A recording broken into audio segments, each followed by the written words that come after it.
j'espère que vous allez bien. C'est par cette canicule d'enfer, à mourir, on se croirait en enfer, que je vous filme cette vidéo. Je suis pas bien, cette chaleur me tue. Du coup, je me suis mis d'une petite gourde avec de l'eau fraîche. Sachez que quand je vais finir cette vidéo, ravalement de façade, je me fous bien. C'est un temps à avoir une piscine. Vraiment, c'est un temps à avoir une piscine, c'est un temps à se baigner. Je suis au 4e étage d'un immeuble. Enfin, d'un immeuble, il n'est pas si grand, mais il n'y a pas de piscine. Et j'ai chaud et je meurs. Et il est à peine 9 h du matin. Soit. Du coup, ici, on part sur un bilan du mois de mai qui a été très fructueux. Et tellement fructueux que je suis limite en panne de lecture. Oui, vous avez bien entendu, moi, je ne fais très rarement de panne de lecture, si c'était que je n'en fais pas du tout. Et je suis en panne de lecture. Donc c'est très frustrant parce que j'adore lire. Je suis en mi-panne de lecture, parce que je dis des bêtises, je suis en mi-panne de lecture parce que, comment dire, je suis en lecture commune avec une de mes meilleures amies et je lis du coup un certain livre que je vais vous présenter à la fin de ce update lecture. Et on lit 3 chapitres par jour, donc ce qui fait que je me sens forcée de les lire et pas forcée. C'est très contradictoire parce que j'aime bien l'univers, mais je trouve quand même qu'il y a certains trucs qui ne vont pas. Mais je vous en parlerai à la fin, bien évidemment. Et du coup, après, je n'arrive pas à lire d'autres livres. Donc, je suis frustrée parce que j'ai des nouveaux livres qui sont encore rentrés dans ma palle. Je vous ai fait un book haul. Et il y a encore des livres qui sont rentrés dans ma palle, donc je vous les présenterai pour juin. Je suis désolée, il y aura sûrement avoir beaucoup de mouvements dans cette vidéo parce que c'est chaud. Donc, on va commencer d'abord par les DNF. Comme ça, on part du négatif, ceux qui ont vraiment... c'était pas possible. Puis après, on ira sur le meilleur, voire l'extra meilleur, parce qu'il y a quand même quelques pépites que j'ai adorées. Ici, du coup, on commence par Paper Heart de Luan de Freitas. Je sais pas si je le prononce bien, et c'est publié par le livre du Dragon d'Or. Ici, on est sur une personne, ça se déroule en Corée, et c'est une personne qui a perdu son petit ami, et que du coup, en fait, il ne prend plus goût à la vie, et il a arrêté de faire de la musique. Et en fait, il était dans un conservatoire, mais en fait, il pouvait plus il participait financièrement, il me semble. Et du coup, c'était à une année d'entrée dans le conservatoire, pour faire le concours d'entrée, qu'il a tout arrêté parce qu'il ne ressentait plus rien. Et il va commencer à ressentir de nouvelles choses grâce à son nouveau prof, du coup, de violoncelle. Il me semble que c'est du violoncelle. Oui, du violoncelle. Et du coup, voilà, c'est une duologie. Avec du coup Paper Heart Allegro. Et en fait, j'ai été extrêmement... je trouvais que c'était trop rapide. La relation entre les personnages était trop rapide. Ça nous manquait d'informations. Quand le mec il disait qu'il était amoureux alors que ça faisait même pas, que ça faisait quelques mois. Certes, en quelques mois, il peut passer beaucoup de choses. Mais en fait, vu qu'il y avait que les éléments où ils se voyaient que pour les cours, je me suis demandé comment c'est possible qu'ils puissent tomber amoureux comme ça. Je trouvais que c'était trop rapide à mon goût. La plume, elle était quand même fluide parce que ça se lisait très vite. C'était vraiment un pet turner. Mais comme je trouvais que la relation c'était trop vite par rapport au deuil qu'il vit, je trouve que le deuil n'était pas assez mis en valeur. Par contre, la relation amoureuse super vite. Et ça m'a beaucoup gênée. Du coup, j'ai préféré abandonner pour me concentrer sur une lecture. Et j'étais en mi-panne de lecture à ce moment-là. Déjà, j'avais du mal à lire. Donc, je suis très déçue parce que ils sont trop mimi. Mais ça l'a pas fait avec moi. Juste avant, j'avais mis du coup dans ma palle de mai Fire on Ice parce que c'est des livres que j'avais tirés en mai. Et j'ai commencé le tome 1. Et pareil, c'est à peu près la même histoire. Hein. C'est toujours en Corée, c'est la même maison d'édition.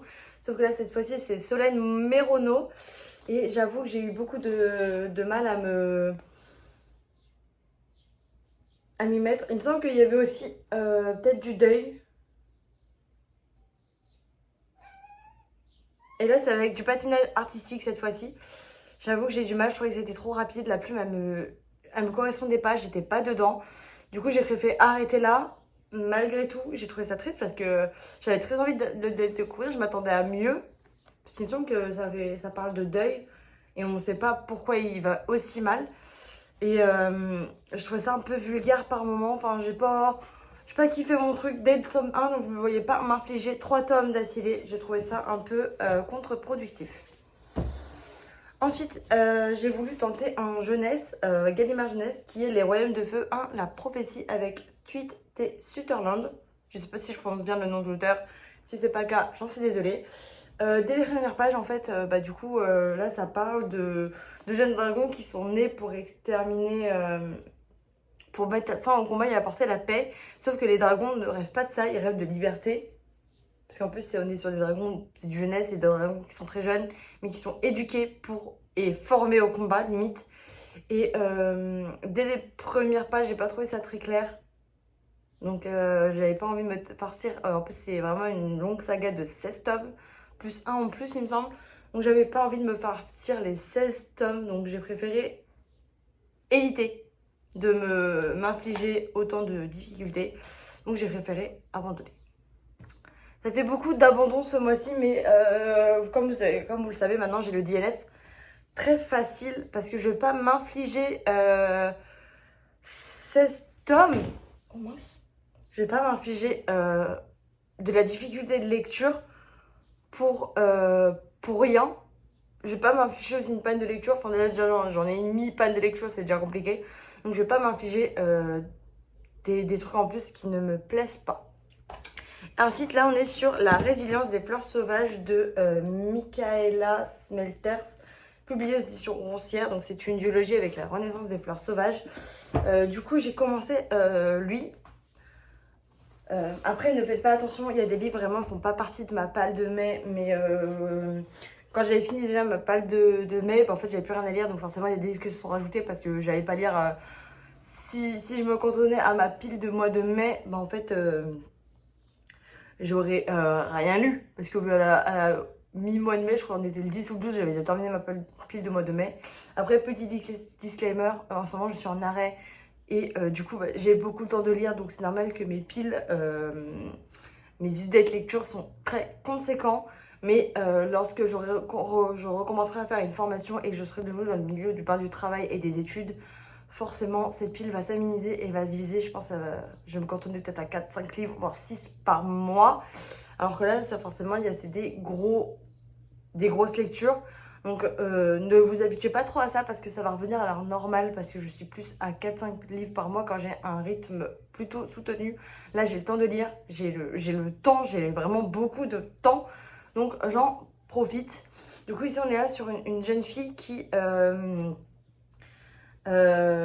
sort avec un mec et elle va rencontrer du coup son voisin et elle va commencer à mentir à son mec et être intriguée par son voisin. Et pour le coup, c'est vraiment un gros edgy gay. Elle en a 18, le mec il en a 31. Et elle va devenir la nounou de son voisin pour s'occuper du fils de son voisin.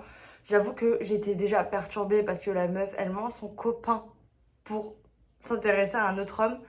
Donc la réaction de son chéri est carrément adaptée. C'est normal qu'il se mette en colère, qu'il soit jaloux. Parce qu'en fait, la meuf, elle chie dans la colle. Faut le dire, elle chie dans la colle, la nana. Et du coup, en fait, j'ai abandonné parce que du coup, en fait, ça me plaisait pas. Tout ce qui est trahison, mensonge de ce type-là, tromperie. Moi, c'est pas pour moi. Je peux pas. Ça me bloque totalement. Par contre, pour ceux qui souhaitent le lire, c'est pas avant 18 ans parce que c'est pour un public averti. Et les 2 tomes sont pour un public averti parce qu'il y a quand même quelques trigger warnings et je vais vous les dire parce que pour moi c'est très important de vous les dire parce que je peux pas s'engager dans des lectures si on sait pas dans quoi on s'engage. C'est logique jusque là.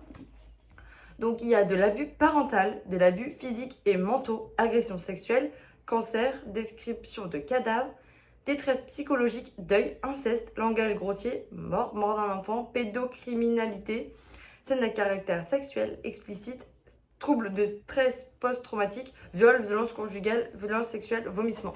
Donc comme vous pouvez le voir, c'est vraiment des sujets qui sont très lourds qui sont abordés. Donc c'est pas plus mal que je l'ai pas lu parce que je pense que j'aurais pas lu mon compte que j'aurais pas eu mon kiff en termes de lecture. Donc c'est pas plus mal qu'on s'arrête là. Je prends un coup d'eau et on continue sur la suite parce que là on va passer du coup aux lectures que j'ai lues parce que du coup il y a déjà eu assez de DNF comme ça.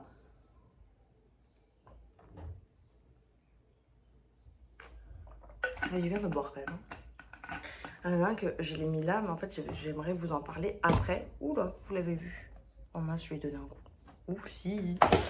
On va du coup, à la suite de tout ça, j'ai lu Théodoria, la fille de Priya, qui était dans ma liste du mois de mai. Applaudissez-moi, j'ai lu un livre de mois de mai. Purée, en plus, il n'y en a eu qu'un pour l'instant. Du coup, ici, on est sur une fille qui s'appelle Théodoria et qui vit un peu enfermée. Elle n'a pas le droit de sortir. Enfin, son père l'empêche d'aller vivre sa vie, quoi. Et elle a été échangée à la naissance pour des raisons bien sombres, vous vous en doutez. Et du coup, bah, on va suivre son parcours d'émancipation, entre guillemets, qu'en fait, quand son papa va décéder, elle va décider d'aller dire à Toké, là où au royaume de Spria et dire en fait je suis l'héritière, on m'a échangé à la naissance. Est-ce que vous pensez que ça va se passer comme prévu? Non, non, non, non, non, non. Elle est trop naïve en fait. Du coup on est sur une romantésie, une fantaisie plutôt, du coup assez intéressante avec un world building très intéressant. J'ai adoré le personnage qui a la rage de vaincre, qui a la rage de se venger de ce qui s'est passé. Donc j'ai beaucoup aimé le personnage de Théodoria. Par contre, j'ai pas trop aimé la fin. Enfin, c'est pas que j'ai pas aimé, c'est que j'ai pas compris. Parce qu'au début du tome, on nous parle de deux mondes, donc de l'Italie. Par exemple, on dit Égomonde, avril 1773, Toscane, Italie. Puis après, on finit dans l'altermonde. En fait, le roman se passe dans l'altermonde. Et on nous parle dans tout le roman, on nous parle pas de l'égomonde. Et à l'épilogue, on nous parle de l'altermonde. Enfin, de l'égomonde. Et moi, j'ai pas compris parce que du coup, il y avait pas, pour moi, il n'y avait pas son intérêt à mettre deux mondes si on n'en parle que d'un, s'il n'y a pas un lien entre les deux. J'ai pas trop compris, j'ai pas trop suivi en tout cas, ça m'a un peu dérangé. Mais bon, c'est le jeu, mais ça reste une très bonne lecture. J'avais pas un coup de cœur, je lui mettrais peut-être un 3,75 étoiles. C'était intéressant, le monde était intéressant, par contre, j'ai pas compris. C'était très intéressant pourtant, mais là, moi je m'attendais à l'épilogue. C'est ce qu'on attend, un épilogue, ça parle de l'avenir des personnages, l'avenir du monde, s'il y a eu une guerre, s'il y a eu des conflits. Et là, on parle d'un autre monde qu'on nous a pas parlé pendant tout le roman. Donc j'étais un peu frustrée. Voilà, c'est le terme, c'était frustrée. Alors que pourtant, le monde était incroyable. Je viens de faire ça, oui. Là, on était sur une relecture. Si vous avez suivi ma dernière vidéo, j'ai acheté du coup tous les... J'ai pas encore acheté tous les tomes, mais j'ai commencé une petite relecture. Je sais pas si ce sera tous les mois, mais pour l'instant, on est sur... Ce sera pas régulier, je pense, parce que je connais déjà le monde, l'univers, donc je m'attelle plus à mes livres de ma pile à lire ou des livres que je vais sûrement recevoir pour mon anniversaire, que je vais lire, plus qu'à ma relecture, parce que je connais déjà le monde, l'univers, qui est incroyable. Et ici, c'est du coup La lame de l'assassineux de Sarah Gimas, publié chez la Martinière Fiction. Du coup, ici, c'est le préquel de Céléana Sardocien, qui est du coup au service de Arobin, Amel Arobin, il me semble. Comment il s'appelle? Ouais, Arobin Amel, qui est du coup le roi des assassins, dans le repère des assassins. Et du coup, on va suivre son périple où elle va finir dans le désert. Et c'est comme ça qu'elle va finir à... je ne peux pas vous dire. J'ai adoré évidemment la guilde des assassins, incroyable. Les plot twists, incroyables. La relation avec Sam, incroyable. Les rebondissements incroyables, les personnages incroyables, vraiment tout était incroyable. J'ai tellement kiffé ma relecture. C'était vraiment trop sympa de replonger dans le monde des assassins avec du coup avec Céléana. Évidemment, là j'ai un œil pas nouveau sur le livre et pourtant j'ai vu certains trucs qui m'ont pas dérangé mais qui m'ont dit ah ça j'avais pas trop remarqué au début. Et vraiment je trouve que Céléana Sardocien déjà elle a un goût pour le luxe énorme, très prononcé, elle est un peu vulgaire, elle est un peu arrogante, elle pense qu'à sa peau et à sa tête au début. Et je trouve qu'au fur et à mesure déjà du premier tome, elle est moins arrogante, elle pense vraiment aux autres, à ce qu'ils peuvent ressentir et à Sam. Coup de cœur pour Sam, coup de cœur. Mon âme est triste par rapport à Sam. C'était vraiment une très bonne relecture et j'ai hâte de me plonger du coup dans le trône de verre où forcément je sais ce qui se passe, mais pourtant même si je sais ce qui se passe, je sais que je vais tellement kiffer. Après on part sur un peu sur du jeunesse avec l'année où j'ai appris à aimer de Kyle Walter, publié chez Comet Éditions. Donc là il est très mimi, c'est un livre très mimi qui est tout petit, ce qui fait moins de 400 pages. Ouais, 419 pages avec les remerciements. Du coup ici on est sur Madeline qui va être choisie par sa belle-sœur pour devenir demoiselle d'honneur, mais elle ne comprend pas parce que en fait elle a aucun lien avec sa belle-sœur, elle a beau tout faire, il n'y a aucun lien qui se crée avec sa belle-sœur. Et du coup on va suivre ça. Forcément il va y avoir une histoire, d'histoires de date, de relations d'amour, d'épanouissement, tout ça. Je vous en dis pas plus à ce niveau-là. Du coup à partir du moment où elle est choisie pour être belle-sœur, en mode je veux pas être demoiselle d'honneur en fait.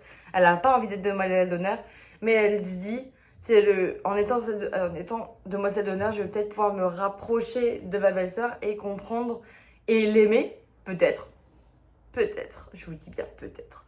Et j'ai adoré, je dis pas que c'est un coup de cœur, mais je pense que c'est un bon 4 étoiles parce que c'était très mimi et ça parle quand même beaucoup du coup d'acceptation de soi, acceptation de l'autre, apprendre à s'aimer, apprendre à aimer les autres. Et il y a quand même beaucoup de valeurs dedans. Et j'avoue que du coup, en fait, elle en a sa belle-sœur, Katie, elle en sait pas beaucoup. Et en fait, on ne sait pas pourquoi elle en sait pas beaucoup. Mais elle est pas très cool avec sa belle-sœur. En fait, c'est partagé parce qu'elle veut apprendre à se faire aimer de sa belle-sœur. Et en même temps, elle est horrible en termes de paroles, en termes de dire envers sa belle-sœur.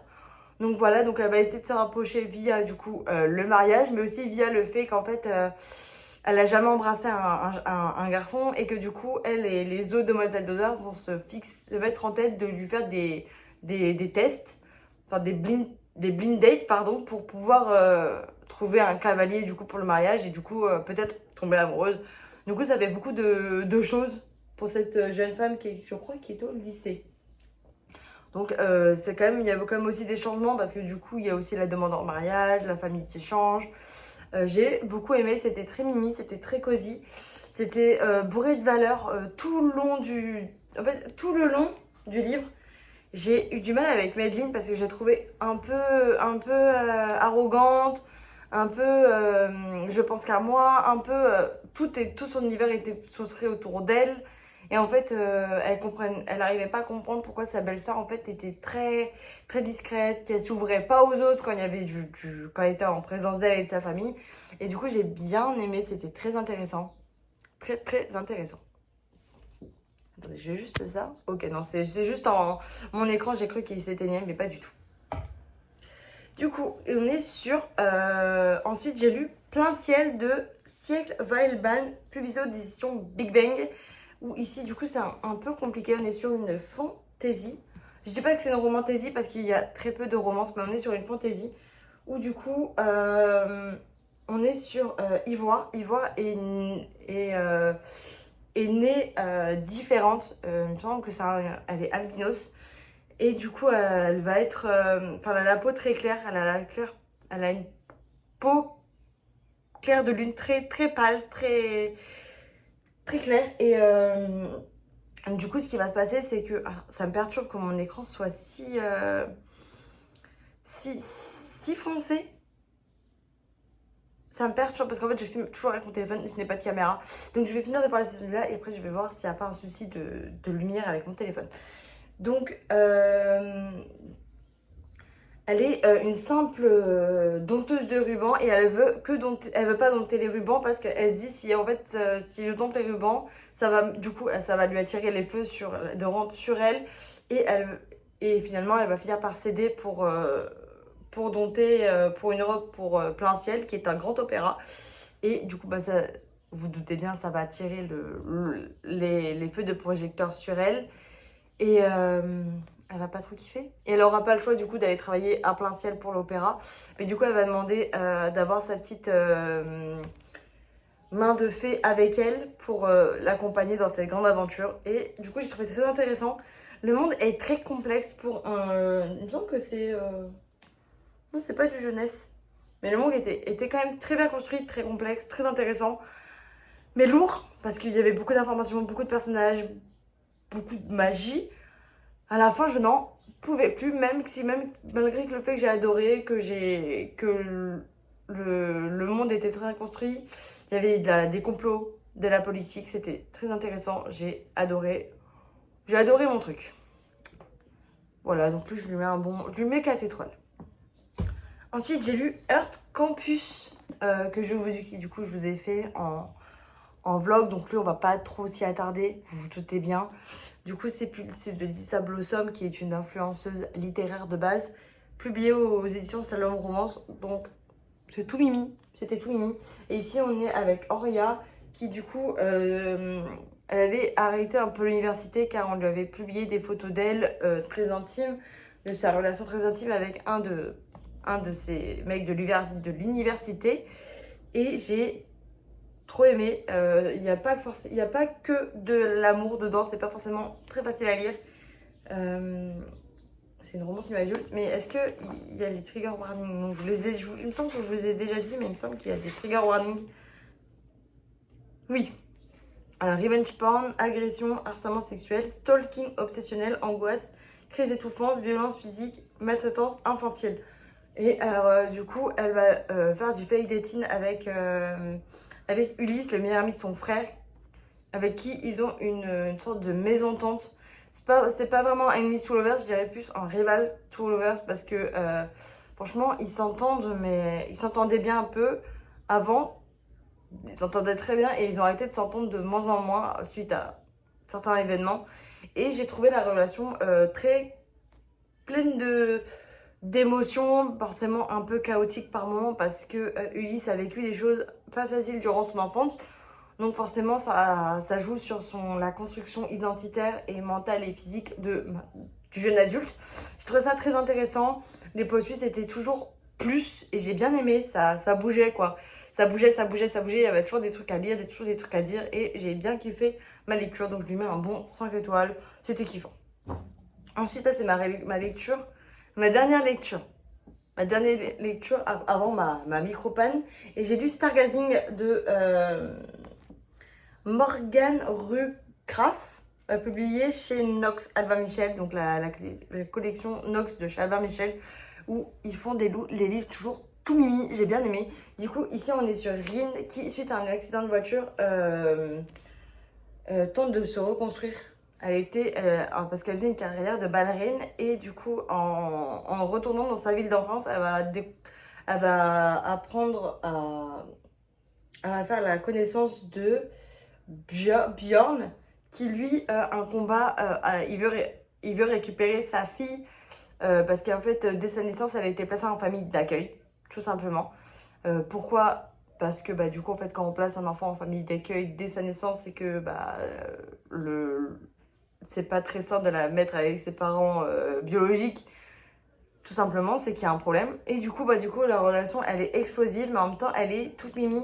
Parce que tous les deux, en fait, quand ils sont en présence de l'un et de l'autre, ils se sentent bien, ils se sentent aimés, ils se sentent revivre de nouveau. D'où le nom Stargazing, qui veut dire, je vais pas vous dire. Et j'ai trouvé ça trop bien. Je dirais pas qu'ils guérissent dans l'histoire, parce qu'en fait, on est loin d'une guérison. Par contre, le fait qu'ils se sentent bien de l'un et de l'autre, qu'ils apprennent à ce qu'ils arrivent à se comprendre par moments, pas tout le temps, parce qu'il y a quand même pas un problème de communication, mais de compréhension de l'un et de l'autre, et de leur monde et de leurs difficultés. Ils arrivent quand même à se sentir bien, et du coup, ça c'est un début de guérison finalement de leur traumatisme. Et j'ai adoré leur relation, elle était en même temps mimi, en même temps spicy, en même temps tension. Il y avait du smut et ça m'a pas dérangé parce que du coup ça leur donnait un peu un lien entre eux deux et j'ai bien aimé.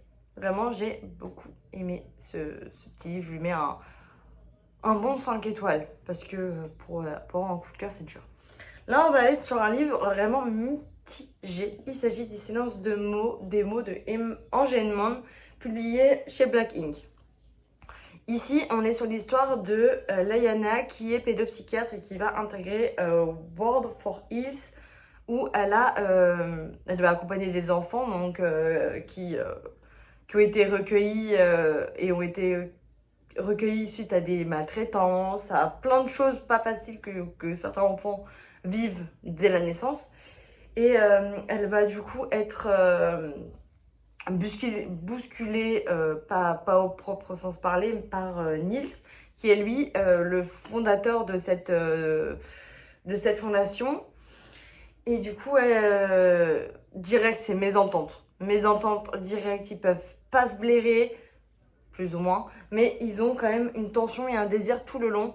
J'avoue que j'ai eu du mal avec ce livre parce que c'était... il se bouffait du regard du matin au soir. Il y avait des scènes de smut à go. Vraiment, c'était vraiment smut. Je n'en pouvais plus du smut. Ça me faisait lever les yeux au ciel carrément. Sachant que quand même, on est sur un livre où ça parle d'enfants qui ont vécu des choses pas faciles. C'était mis en avant sans être mis en avant parce que pour le coup, là, avec Layana, la pédopsychiatre, franchement, elle a des méthodes peu conventionnelles mais qui fonctionnent et j'ai trouvé ça intéressant d'aborder ce sujet de cette manière-là. J'ai kiffé comment les enfants arrivent à se faire confiance.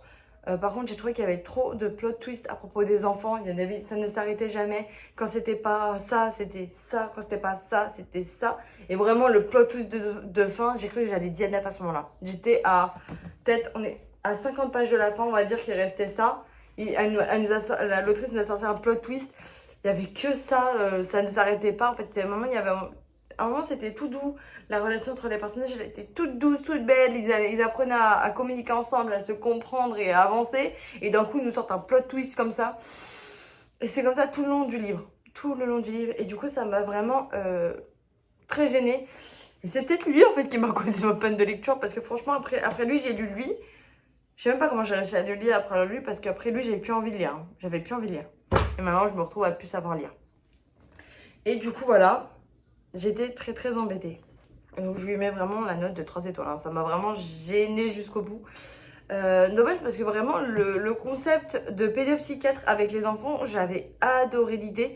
Je m'attendais à plus d'accompagnement. Et je m'attendais aussi à avoir l'accompagnement avec... Parce qu'on était dans une grosse fondation. Donc je m'attendais quand même à avoir aussi les autres personnages. Parce que c'était vraiment centré sur Layana et Niels. Et j'aurais aimé avoir les autres personnages, le point de vue des autres personnages, le point de vue de eux, qu'est-ce qu'ils apportent aux enfants. Parce que, ok, c'est concentré sur la pédopsychiatre, Layana et Niels, le juge. Mais j'avoue que j'aurais aimé avoir ce côté où on parlait toujours de Layana. Et j'aurais aimé avoir un peu plus de Niels qui fait juge au sein de la fondation.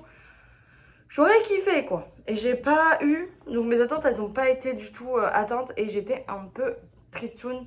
Mais bon, ça arrive. Tout ne peut pas nous plaire. Donc pour l'instant, Black Ink 0. Donc j'ose espérer qu'un jour j'aurai un Black Ink sympa. C'était mon premier de cette maison d'édition.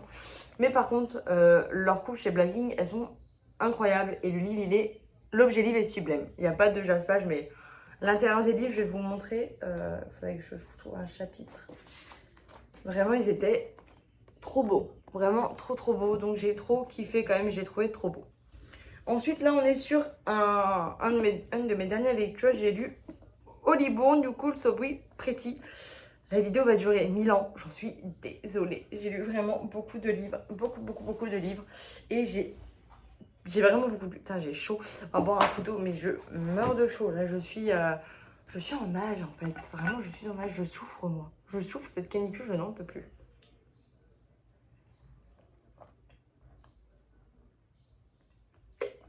Je souffre pour publier. Il n'y a pas. Moi, me connaissant, je pourrais faire une trêve estivale du contenu tellement je souffre. Mais bon, c'est pas ouf. Du coup, ici, on est sur You Could Be So Pretty de Hollyborn de chez Nathan, où on dit la beauté a un prix et quelqu'un doit le payer. Où ici, on suit deux protas qui s'appellent Johnny et Belle. Dans un monde où les masques sont hyper importants et que la beauté prône, on a Johnny qui, elle, est qualifiée comme gênante et qui, du coup, elle, pas se néglige, mais reste tout le temps naturelle, ne fait pas de sport, ne se maquille pas, ne porte pas de masque, s'en fiche de son classement, clairement, elle s'en bat les reins. Tout ce qu'elle veut, elle, c'est d'intégrer, après le lycée, l'éducation pour, du coup, partir de la petite ville et pouvoir, du coup, casser les codes futurs. En fait, elle va intégrer l'éducation pour pouvoir casser les codes et dire à toutes ces jeunes filles qu'en fait, il n'y a pas besoin de porter un masque pour se sentir bien dans sa peau. Et ensuite, Belle, du coup, qui elle suit la doctrine de la beauté à fond les ballons. Elle porte un masque, fait du sport, calcule ses péchés, ne se fait pas plaisir, sa femme.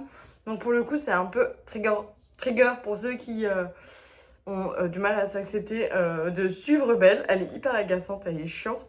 Et ce qui va se passer, c'est que du coup, en fait, elles vont être amenées à se parler car Belle va suivre, va se faire agresser par un homme à cause de son masque et de sa beauté. Du coup, vous imaginez que bah, la rencontre entre Johnny et Belle va être explosive parce que Belle va littéralement incendier Johnny parce qu'elle a dit ouais mais t'as abîmé mon masque, regarde comment je suis, je dois aller au lycée. Explosive la rencontre et pourtant elles vont se lier d'amitié mais se lier d'amitié à l'abri du regard des gens parce que en fait Belle elle a encore trop honte de s'associer à une gênante parce que du coup elle va être elle a pas envie d'être catégorisée comme gênante. Et le lien va avancer petit à petit, il va se passer certaines choses dans leur famille respective et du coup ça va leur créer du lien. Elles vont être mises en compétition pour l'éducation parce que Belle aussi va intégrer l'éducation. C'est une chose qui est bien parce qu'elle ne compte pas que sur son statut de futur élu suite à la cérémonie parce qu'il y a une cérémonie. Désolée, je vous reprends. J'ai eu ma caméra s'est coupée et vu que c'est un iPhone et que j'ai le stockage saturé, ma vidéo s'est coupée. Il me tarde d'acheter une caméra parce que là, ça me gave en fait pour tourner une vidéo. Donc j'ai peur de ne pas avoir assez de temps et j'ai encore beaucoup de livres à parler. C'est embêtant. Du coup, voilà. On va terminer pour celui-là. C'est un 5 étoiles. Voilà, tout simplement. Ensuite, j'ai lu Babel, ici où on suit un orphelin qui va s'appeler Robin Swift et qui va devoir apprendre faire des études pour devenir traducteur. Donc, et il va découvrir qu'en fait, beaucoup d'inégalités, etc. etc.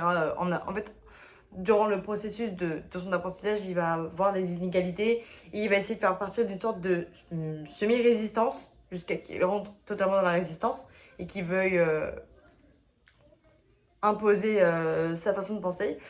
Alors j'ai trouvé que le début était très long, très barbant, pas facile à lire et j'ai été...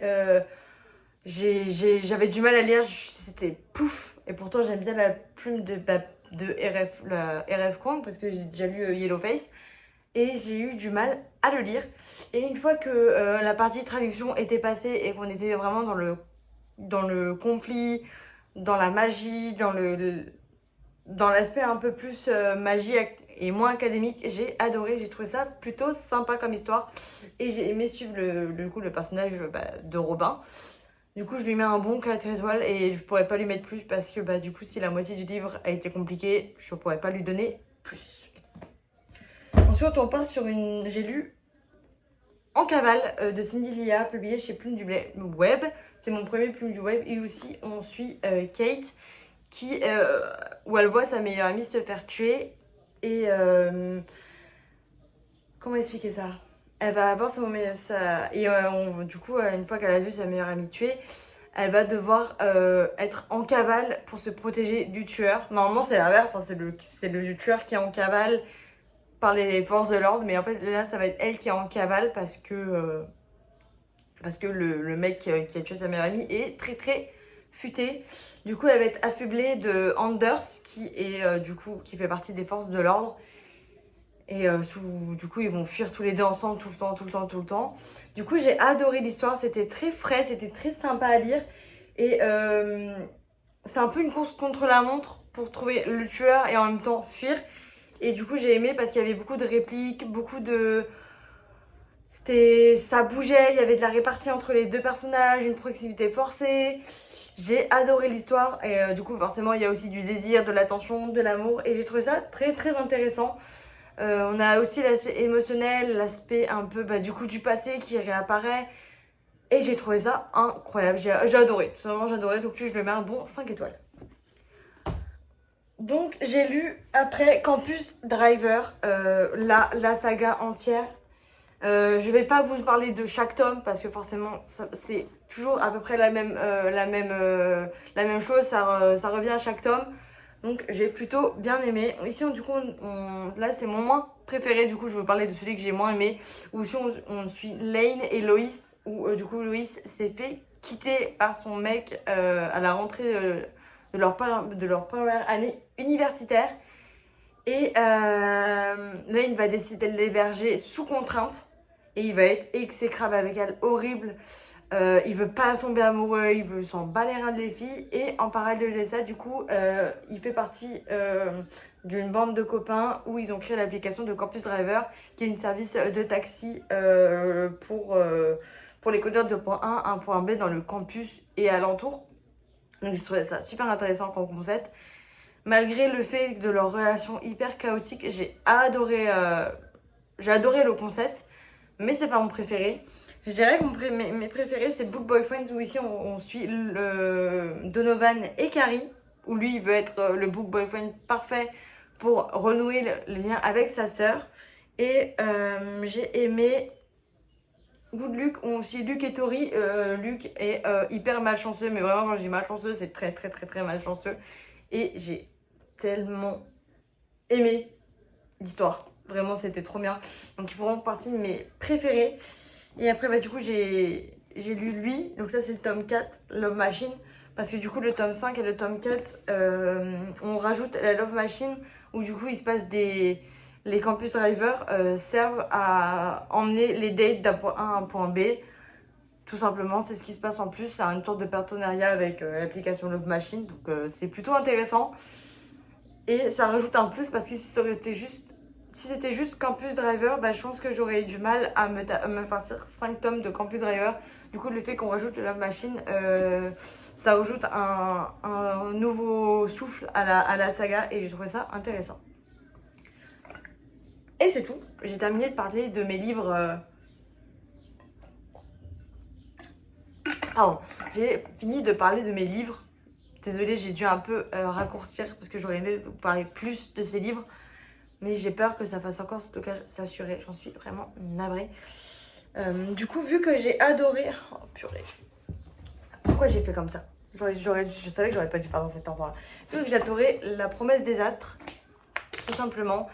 Et j'ai vu que le relié était sorti. Enfin, il est sorti, mais il n'était plus disponible. J'ai acheté, avec mes sous Vinted, le relié. Oui, j'ai fait ça. Il est tellement beau. Vraiment un bonbon, un bijou. Avec, j'ai eu du coup un petit marque-page, La Promesse des Astres. Et 2 petites illustrations. Elles sont trop mimes, vraiment, elles sont trop belles.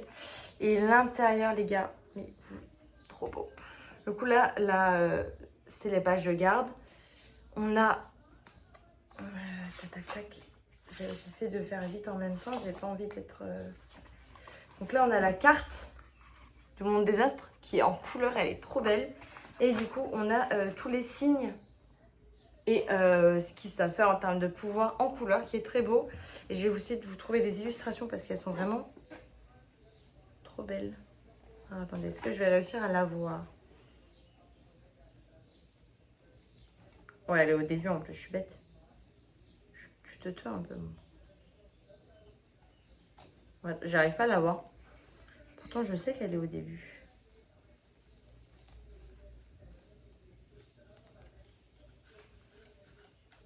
Oh bah oui, j'y étais en plus, je suis bête. C'est là, c'est au premier chapitre. On est dans la première illustration qui est vraiment incroyable. Et là, c'est encore une autre illustration, forcément.